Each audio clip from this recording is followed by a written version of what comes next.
Yo. Courage.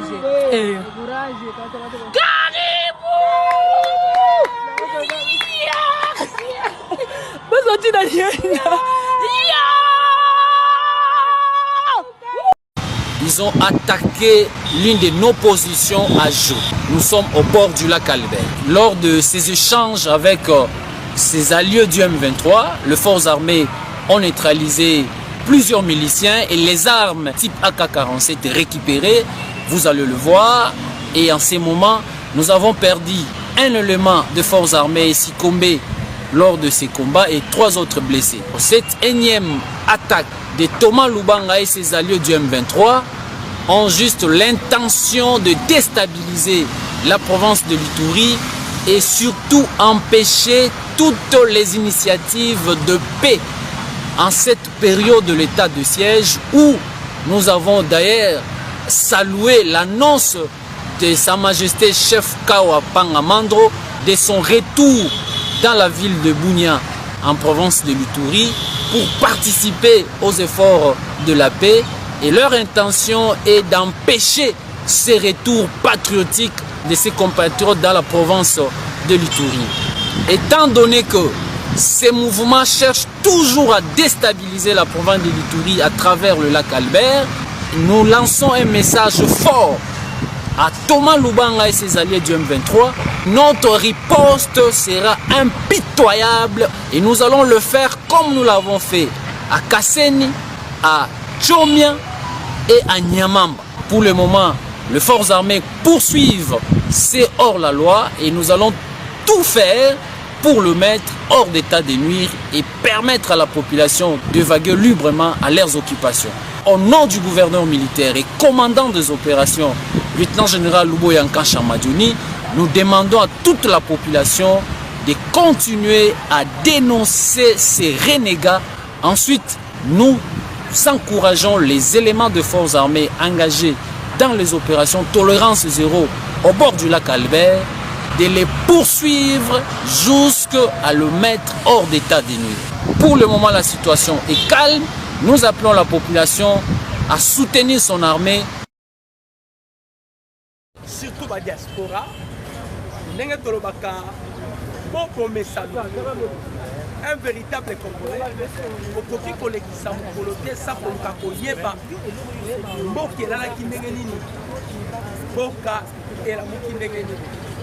un véritable Congolais aux censé à Koyeba, position à Mukondamboka la minute, vu les enjeux de l'heure. Congolais à solo, il faut lire sur le colon, lire surtout. La minute soyo, bandoki nyonso ya République démocratique du Congo. On bazalaki kobata babomba ki maseke, babali kobima na poste. Tolobaki yango epi tozo continuer koloba yango. Toyebisaki ba Congolais. Kabila bima awa alobi ake kosala thèse. Toyebisaka ba Congolais mutu wana ke kotanga te. D'ailleurs, quelqu'un qui n'a jamais été intelligent. Quelqu'un qui n'a pas même balise, sa faculté mentale n'a pas. Et ça en bon état. Comment est-ce qu'il peut aller faire la thèse? Oh, il y a doctorat. Toloba qui Kabila tia pimia quel banda. A quel koluka entreprise mafiée. Bapé ça y mandouki. Aya kosa la guerre en République démocratique. C'était ça calculé. Azobima on a que ça la thèse. Toyebisi ba Congolais. Mutu wana ke kotanga thèse la kama yele te Kabila. A ke kotanga te. A ke koluka minduki. Lokola pouvoir na ye pouvoir. Nenga ba pasalaka passation ya pouvoir na président Félix. Le passation à pouvoir est pacifiquement. Alors, qu'est-ce qui s'était passé avec Joseph Kabila? Kabila Tali, le président Félix Azuboko. Kabila Tali, 18 ans, il y a Mboulo à Yasselna. Kabila Tali, Bachika. Atali armé. Nenga salaba mixage na brassage. Kabila Tali, nenga cotissé la république rwandais. Kabila Tali, nenga a détruit ça qui armée congolaise. Atali Tshisekedi na pouvoir Kabila bien. Dans 2 mois, tous sortis. Dans 2 mois, Le rôle a fait, c'est Zalaki à Kabila. À Salaki fait, il y a eu élection en 2019. Et Zalaki fait à Kabila. À Salaki fait, il y a eu. Et il a invité aussi les invités. Le président Félix Tshisekedi pour participer à la fête. Alors, ce qu'on a calculé à Kabila, à côté de la Tshisekedi, 3 mois, 4 mois, 3 a préparé qui depuis on est dans Bisarabino mettre fois. A préparé qui Alexis Tambwe Mwamba, na Janine Maboul. D'ailleurs, na réunion na bango ya Harare, Alexis Tambwe Mwamba zalaki na Janine Maboul. Parce que Kabila s'attendait à un coup d'état constitutionnel.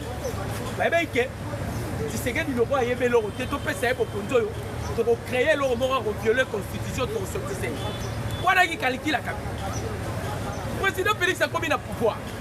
Kabila était la première mois électrique, deuxième mois électrique, troisième mois électrique, quatrième mois. N'a pas calcul na yé. Il y a zone où Kabila Tshisekedi du coup d'état.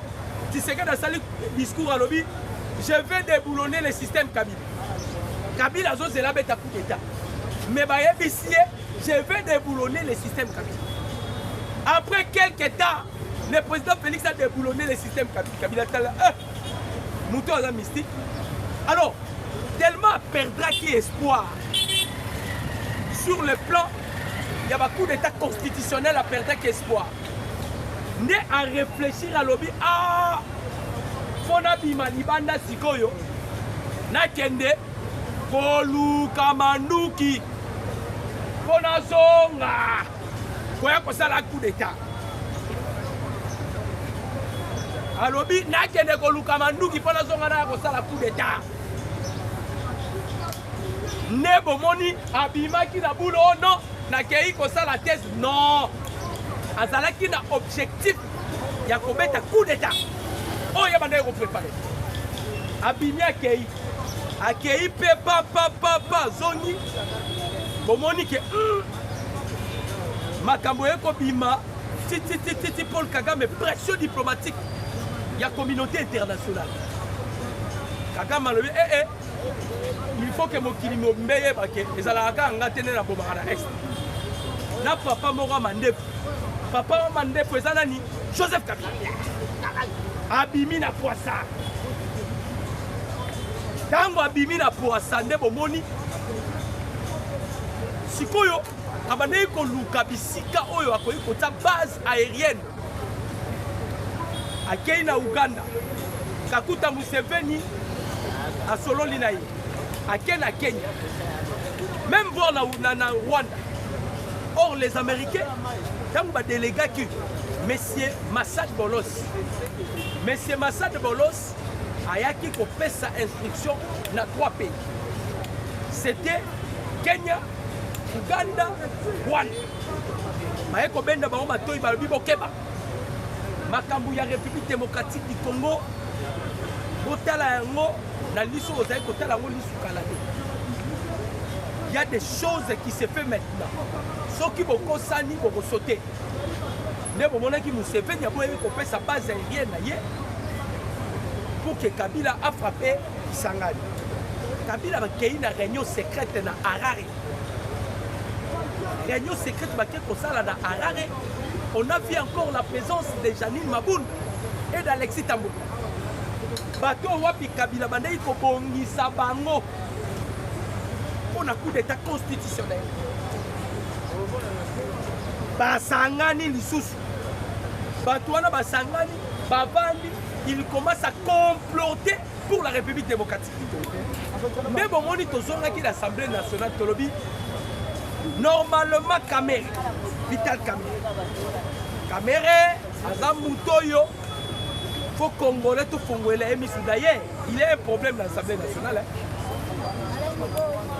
va former comité ad hoc oh faut pas banda kolandela et ça le lia musala ya Kamere en 2024 l'Assemblée nationale ce qu'on dit d'ailleurs va être comité ad hoc oh pas banda kolandela tolobaki tous les ennemis de la République démocratique du Congo bako kangaba.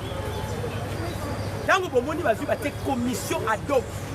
Voilà ndela lolenge Kamere a memaki Assemblée nationale pendant que lui c'est lui qui règne la personne à l'Assemblée nationale.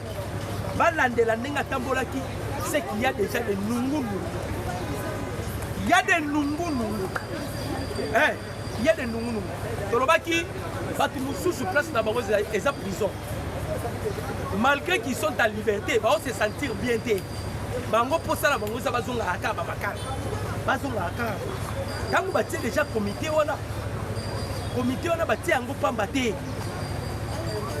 Bâti comité on a pambaté. Bâti comité on a parce que mon lit est à la carte. Bâti comité on a parce que mon lit est à la carte. Ce sont des gens où on est posé la nangaya. Basala qui prennent déjà dans ma démission tellement qu'ils ont volé de l'argent. Et le sous-marabon matin. La lobby n'a pinoqué. Kabassé la zoko ya kalamini. Azoko ya lisusu te pour na motion à déchéance. Non. Azoko ya parce que baté comité ado. On faut balande la yé. Pendant 2024 nengeni ya kambaki hémicycle. L'Assemblée nationale. A Kambi angolo lengeni. Il y a eu la transparence. Ou bien nini. Pourquoi bazolande? Oyebi ke basoda ba utei komatisa bango bon. Et ce qui a fait que motivé les soldats ébélés, surtout entre autres les Ouazalendo, qui sont activés maintenant force musicale.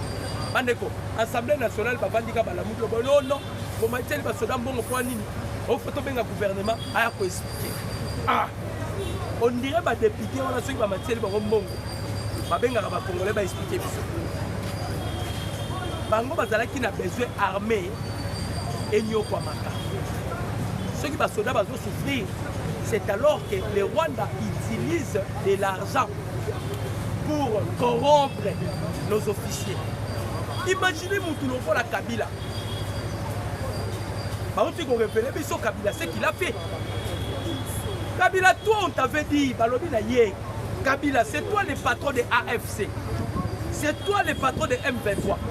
A quel moment tu as un papa en Nokiafu ici, tu as Bakutani na Tabumbeki, Abimi, on l'a interviewé. Ma mission non, sénateur Joseph Kabila, la République démocratique du Congo vous accuse de plusieurs allégations et que vous êtes le patron de AFC. Yora Kabila. Oh, toutes ces accusations sont non fondées. Ma allégation sont non fondées. S'ils ont des preuves, pas de preuves. Awanga na kit. Mais Kabila Wangani, si quand tu es au Congo, on a sac. Yanine, les 800 millions que tu devais donner à Louboya Kachap, les amis pour Msani. Les Congolais tous en nous conscients. Voilà pourquoi je l'ai toujours dit. Ce qu'on dit Congolais, Kabila sont à la Congo. Bonsoir Congolais, on a beaucoup de CNPP. C'est Congolais malade. Donc vous êtes maudits à tel point que vous ne pouvez pas imaginer. Kabila a 18 ans dans le pays. Ayaki a un babo Tiamboula. Azo salela de kiwi. De kiwi. Basirage à kiwi à Kala. Azo salela mibale. Na babo Tignon so mibale. Premier costume ya Kabila Sombiawa. La galerie présidentielle en 2001. Après 18 ans, les Congolais va faire Kabila vie. Moutazaki soit dans la mine de Zobima. Nyon se bongi. Après 18 ans, Kabila a décidé de venir détruire encore ce pays. Il est allé à Tindagi Mouassinaye Olive Lembe. Gouvernement congolais. Olive Lembe, comme Mobali Naye, a sa menace pour ce pays. Moi, c'est la pour déplacer. D'abord, il y a moi, Souana, ça ranger. Moi, Souana. Terroriste à un niveau, vous ne pouvez pas imaginer. Accueilli na Bukavu. Et si il y a quelqu'un qui na Bukavu, et si il y a M23, mais va s'allier l'autre. Après Bukavu, accueilli Goma. Kaka babisika zonyata bisika ba yem M23 va s'allier l'autre. Abandé koluka ba trace, va préparer une zela Mubali. Kabila ke koluka Yakotumba. Le général Yakotumba. Yakotumba aza numéro 1 ba wazalendo. Après 6 millions. Yakotumba lobby, je ne peux en aucun jour trahir Congo Oyo pour la mort. Aye kotinda batumba la mi balé ko soit un ancien gouverneur ya Tanganyika. apesi lisusu mbongo akende kokorope ya koto ye moto alobi ke baalégation nyonso baopesa ye eza fausse mais akei koluka ya kotumba pour ke ya kotumba bapermettre azwa Fizi azwa Baraka azwa na Uvira parce que ils avaient bazalaki na difficulté bayi na difficulté bazo avancer te Mubaraka munganga si ayebisaki yango Kagame ayebisi Kagame ke ndenge tokomi na Bukavu mpona kokota Uvira toza na deux tribus et kopermettre biso tokota te oyo nyonso etikali wana ezali bapassage bazwa Goma bato bapermeta bazwa Goma ce sont des notables et pardon Bukavu ce sont des notables ya Bukavu na société civile na bandoki mosusu wana bango na assemblée nationale boyebi bango mais ntango bakomi na niveau ya Uvira nani le général Mubaraka Munga ayebisi Kagame alobi ces trois tribus bakopermettre biso tokota te eza bamubembe na tribu ya babitakwira abi ces trois tribus bakokota bakopermettre biso tokota te. C'est par là que Joseph Kabila va prendre de l'argent akei bakoropo ya kotumba baboyi Yami Balé ake koluka Luboyaka Shama et tozo préciser na montant il y a 800 millions de dollars américains pour que Luboyaka Shama parce que côté Baouyitouri kuna Luboyaka Shama il est le seul gouverneur militaire oyo à neutraliser Codeco na Zaïre ba groupe rebelle wana nyonso ya Joseph Kabila yekala nda créa Codeco na Zaïre.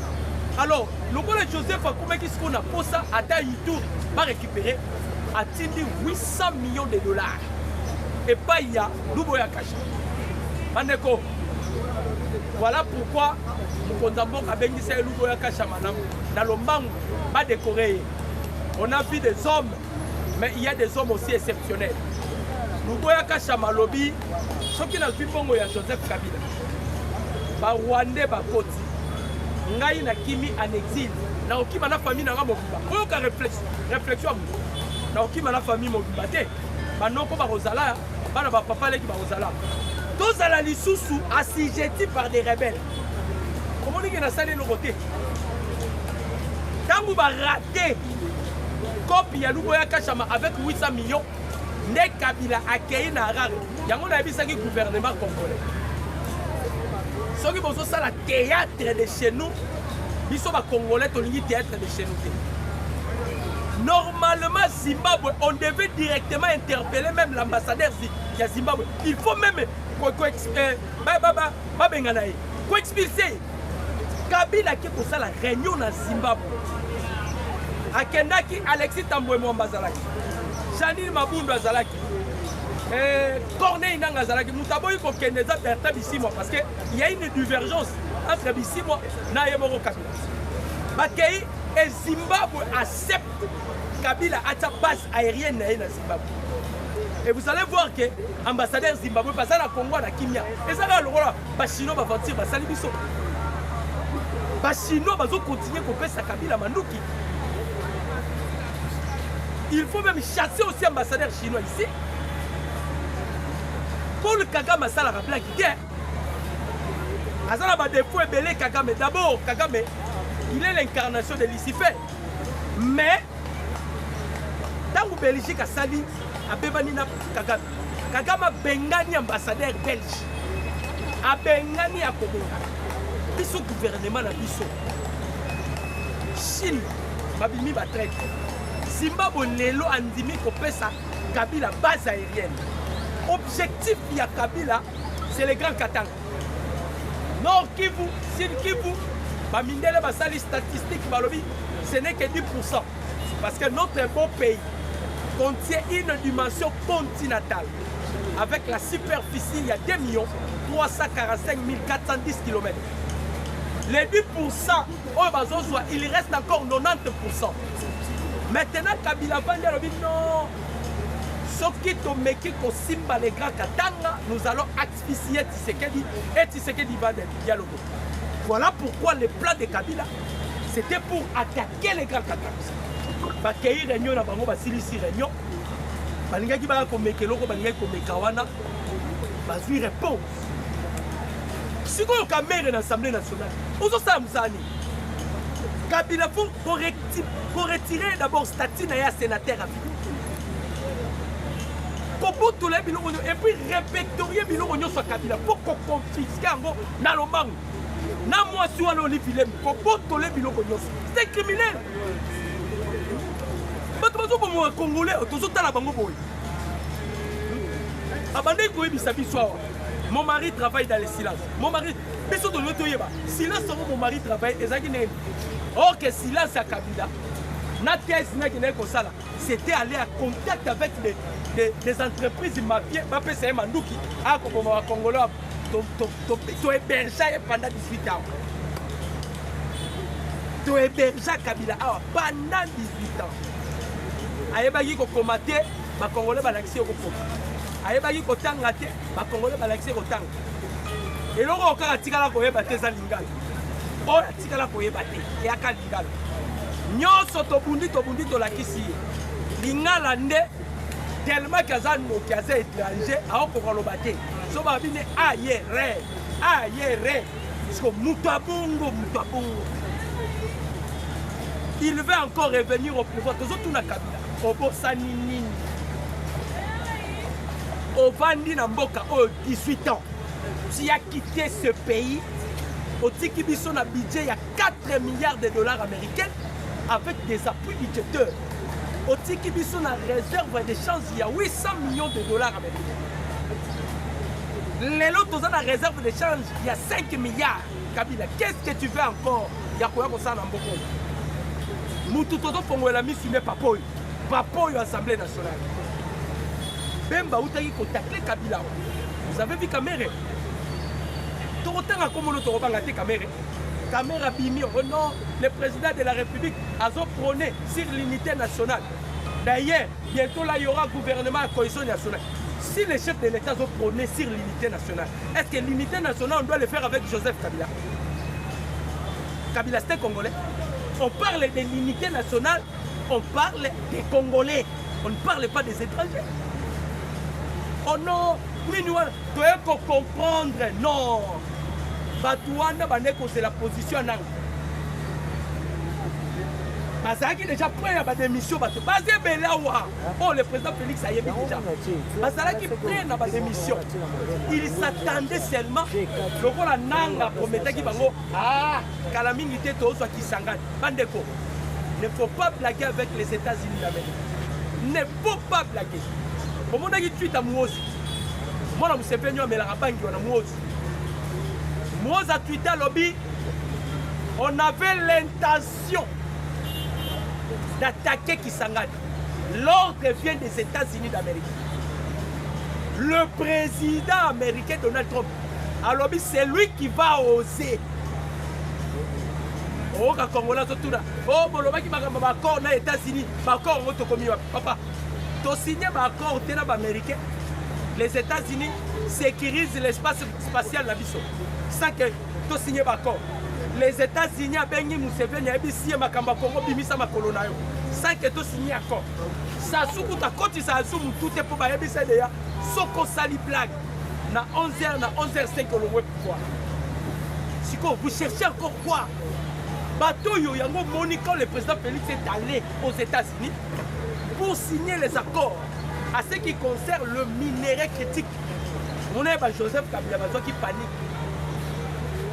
Opposants qui paniquent, ils étaient tous en débandade. Même la Senko.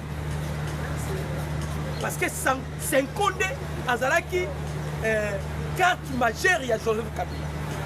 Kabila utilisait Senko pour que Senko soit créé dialogue et que Congo la troisième fois. De bon qui Senko, on ne faut pas Congolais pas vendre sur même table. Dans tout la Congo, Senko. Ba Congolais autoropanda, ba Congolais ngobana. Banani Katumbi n'est pas congolais. Kabila n'est pas congolais. Balia Kimbongo. Nzamba la raté. Soki Nyamani na soki Fulgence Mouteba. Yemora Télémère. Non. Pas de marche comme on a eu Kosala. On a été soutenu par 3 pays. Ouganda, Kenya et le Rwanda. Comment l'église, la Senko, les prêtres catholiques de la République démocratique du Congo, aux autres la démarche mpona kosala soki baparti na bino ya nini wana bozwa mbongo ozouta rwanda. Est-ce que c'est normal ça? Eric oyo senga moyibi ya ncc oyo abino non tozali ozwelo contradiction na sengo, contradiction na sengo. Tolobaki yango génération oyo eza génération ya bacongolais averti. Kabila zwaki chance à diriger biso pendant 18 ans parce qu'on était encore avec. Aucun Congolais permettra Kabila donc azalata bourgmestre na ville no jamais. Il y a des Kingasani, bana chango ba kolingaka tata azalata chef du quartier. Jamais. Donc à diriger la biso, c'est comme si on était même pour tout zolo. Alors bi ceux qui Congolais ça qu'on dit maté, Congolais ont dit maté que Kabila avait vendu ce pays, c'est que Congolais en azabala. Kabila avait amoncelé les Congolais. Et là quand Kabila koki ko sala té, c'était balkaniser la RDC. Vous savez pourquoi? Parce qu'au Congo, il existe 4 êtres vivants. Les 4 esprits-là ne permettra pas que le Congo soit balkanisé. Sinon, le Congo est balkanisé. Notre 4 esprits, on a 4 forces, on a des baboya. Yango Bolandara Mobutu Alobaka, s'il me demanderait de faire pacte avec les diables pour que le Congo soit individu, je le ferai. L'échec, il y a Kabila. Mais à ce qui concerne l'armée, Kabila avait trop si l'armée. Azalaki site armée oyo baliki lekine ya loba yango na île de Mateba. Île de Mateba eza entreprise ya Joseph Kabila ezalaka côté à Mwanda. Basala ba mafuta ba nini. Showa ya jour mususu otala bato. Aye jour mususu otala bato alobi nini. Alobi tala ba soda oyo. Grand frère n'a pas commis ça pour un officier, ils sont loyaux à mon grand frère. Et les Koloba, bateau nyoso Kabila, le rotara wana, a commis ça pour un officier. Baza loyal naïe. Baza loyal naïe, n'a n'est parce qu'il a commis ça pour un officier. Et il suppose qu'il a intention wana. Kabila Kalisa et Kaki va Congolais va rêver. Nenge mwanga chouchou azo kemba na ndolo alobaka alobi ba Congolais baza facile à manipuler. Bopesa bango masanga. Bopesa bango na basi. Biso to récupérer aka ba boka na bango. C'est ce qu'il disait. Barwane. C'est ce qu'il disait. Avec les Congolais sont manipulés, baza facile la manipulation. Sur le niveau Congolais, pesa masanga, pesa moi pour que soyez. Mais ba comprendre que génération européenne lui Niet. Niet. Kabarebe à l'Eli. James Kabarebe. Alors, depuis que Tshisekedi est au pouvoir, Rwanda tika ko subir pression diplomatique aux sociétés. Alors, depuis to bandi que père Toto suit na ba militaire na biso. Imaginez bande ko ba Congolais. La tangi document moko boye lobby na butu. Kabgama comité na niveau que ne kobimisa ba prisonnier. Ba prisonnier. Ala tisi bango ba teni. Après si bango banduki ba robunda na RDC. Tolobaki et tikali mukie asala na recrutement ba bébé. Akepena na maternité tu ba bébé. Poto silicier de ba soda. Ake na prison ya Muunga. Prison à Muunga. Babi a vidé prison Mobimba. Mais Moutou a sa tête pour la nuit. Kagabi. Tête pour la nuit. Assume un militaire. Pardon, des policiers et de militaires. À la team parce que on va y awa. Bakutani na flamme de fer bawazane le bazongi sima babi ah. Depuis que to bandi qui sangani to kozwate. Walikali va déloger biso. Na côté à Nirangongo. Basu frappe na Nirangongo to récupérer qui bati na Muunga. Musha. Côté à Kokita na Sewana ya territoire ya Baraka na site Kivu. Et Kabara na site Kivu. L'ennemi était encore frappé. Si on va soldat, depuis ton côté, tous ont avancé. Moi, je m'appelle ça parce qu'ils nous ont encerclés. On ne fait que tuer. Mais Kagame alingi nini? Basoda na bazole. Alingi nini? Baada na kata Kongo baole. Alingi nini? Kagame banya bana bité. Toti na suba ba prisonnier. Ndebo monya ke ko doa Kongo. Toki bande ko ba Congolais. Muto siko biso ba Congolais poto tchamu. To tchape na mulunge. Eza tatwa ya Assemblée nationale. Ye po mulunge. Mulunge a nini? D'abord ba matiba salaire à basoda. Il y a ces peines. En dehors, il y a salaire, il y a basoda. Il y a un comité d'og. Balande la yendengeni na tambouisaki Assemblée nationale de 2024. Panego. Tabu batie commission ad hoc. Balande la mutu ndengeni na salaki Assemblée Assemblée nationale de 2024. Vous avez signé. Vous avez dit que moi solo a détourné mes alliés. Mon numéro c'est plus 143 89 63 95 965. Je dis et je vous remercie.